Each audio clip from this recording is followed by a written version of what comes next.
اليوم راح اطبخ معكم اكله كتير حلوه ولطيفه وسهله وبسيطه. راح اعمل معاكم سندوتشات صدق شرقي او صدق عربي.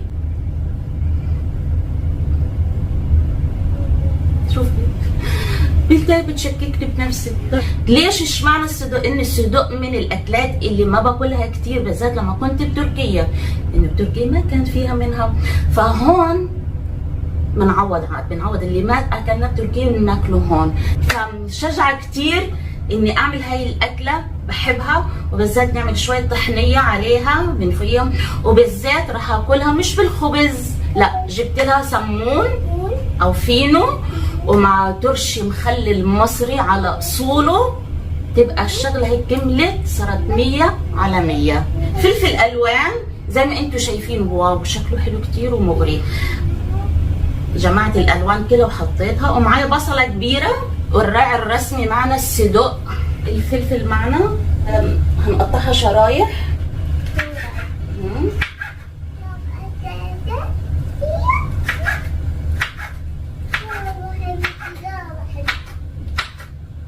لأول مرة اني مش عارفة احكي ولا عارفة اتكلم، وكل ما اعيد كلمة، يمكن انا هذا الفيديو صورته اكتر من 10 مرات، كل ما اصور فيديو اتلخبط بالكلام وارجع امسح واصور تاني.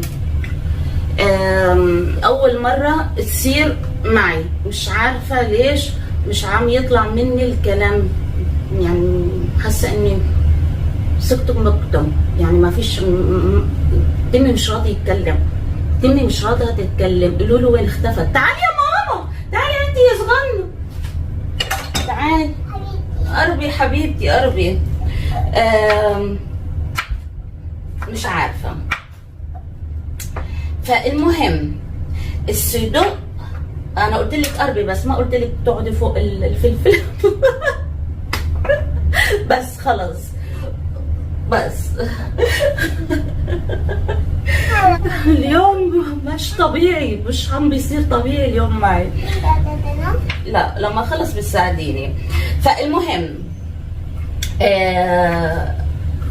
الصدق تقريبا جبته من 10 اماكن، من كل مكان جبته، كل ما بشوف الصدق عم بجيب، كل ما اشوف الصدق ما عم بجيب.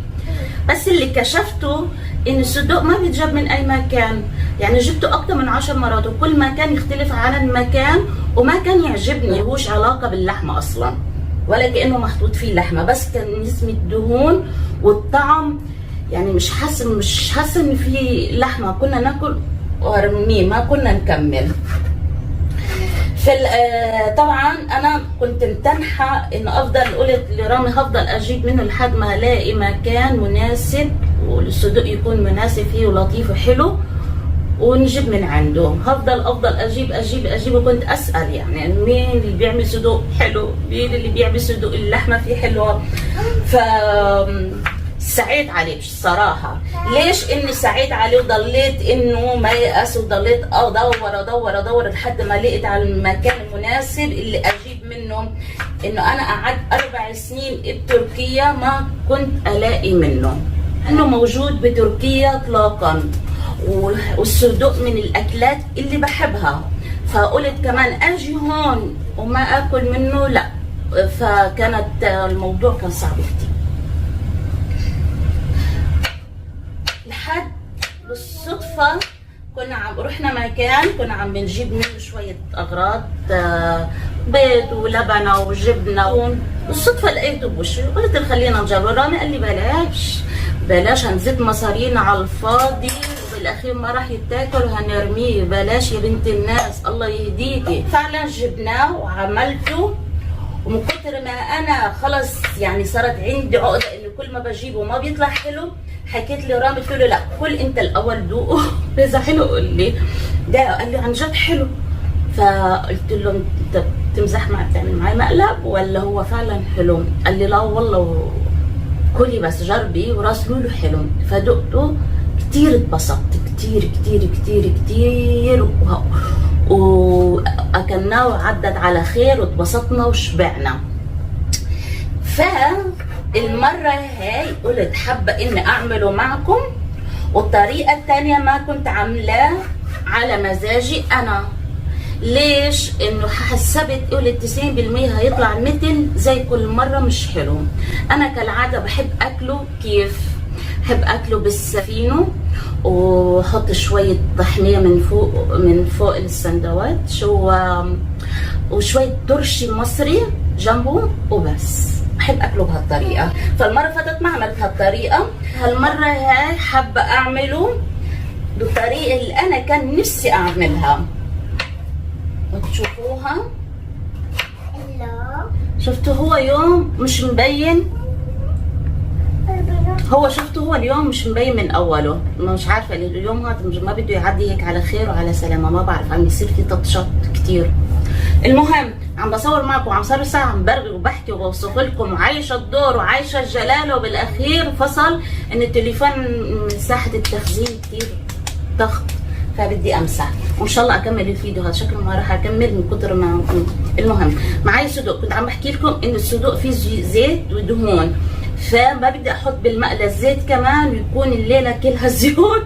لا، فانا هحط المقله وهي سخنه واحط الصدوق، وهو الصدوق لحالها راح ينزل الزيت او الدهون. لا ماما هتوسخي ايدي. شايفين في كميه الدهون اللي نزلت؟ خليه ياخد هيك لون خفيف وحلو، ينزل شويه الدهون اللي فيه، بعد هيك نحط شويه التحبيشه. شو رايك ماما؟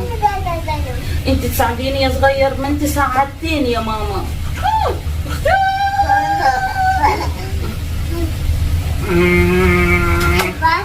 بيجنن البوز. هات واحدة تاني. بيجنن البوز. واحدة ثالثة. بيجنن البوز. انت كلك على بعضك بتجنني. شوفوا عشان اكون صريحة معكم، في شغلة هون واقفة بدي احكيها. الطعم حلو بس الحشوة وكبر الحبة كتير كبيرة. يعني انا حاسة هذا مش صدوق، هذا بومبار. لانه اللي شو بيكتب بومبار مش صدوق، انه الحشوة كتير كبيرة. يعني حبة مش عارفة، حاسة الصدوق بيكون اصغر من هيك الحجم، ارفع.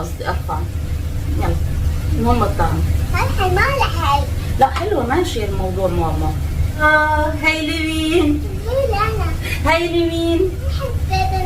بوسي ماما. بجنن مقضيها حلو البوس، بقضيها بوس حلو البوس. طيب نفتح.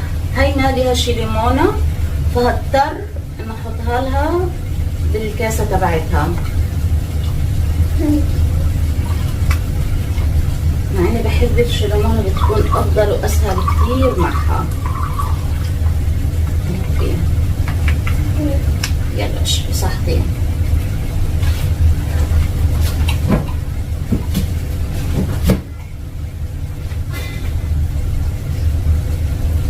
طيبة؟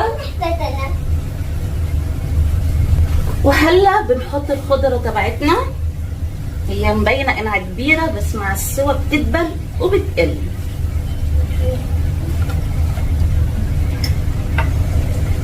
ماما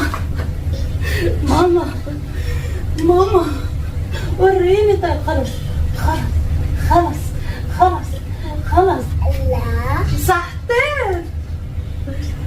وهلا رح نضيف البهارات والملح. هضيف شوية ملح مرة تكتر، وراح نضيف شوية كمون. هي اوريدي الصدوق فيه بهارات بس بضيف شوي من عندي. 7 بهارات اللي ما بقدر استغنى عنها.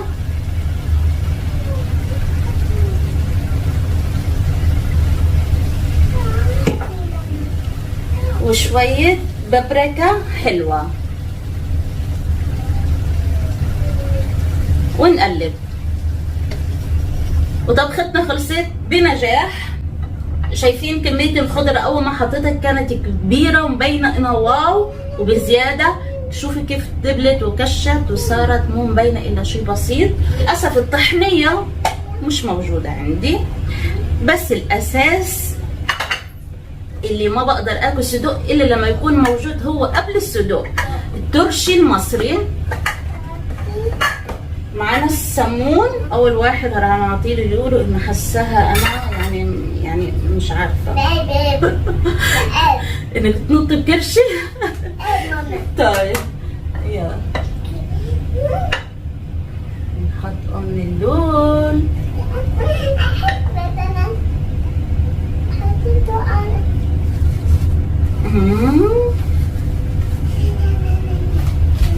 يلا سمي الاول، قولي بسم الله. من هون من هون من هون. يلا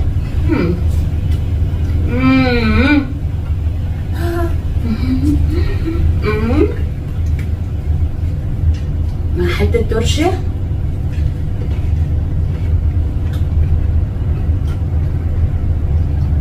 يا جزر. حته جزرايه، فجل.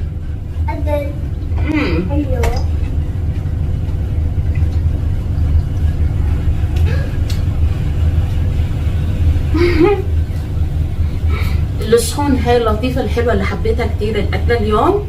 واخد ام اللول نطلع ناكل. بس قبل ما نطلع عايزه منكم كل اللي بيتفرج علينا هلا يحطوا لايك عشان يوصل لكم كل شيء جديد مني، واللي ما اشترك بالقناه اشتركوا بالقناه عشان تكونوا جزء من عيلتنا.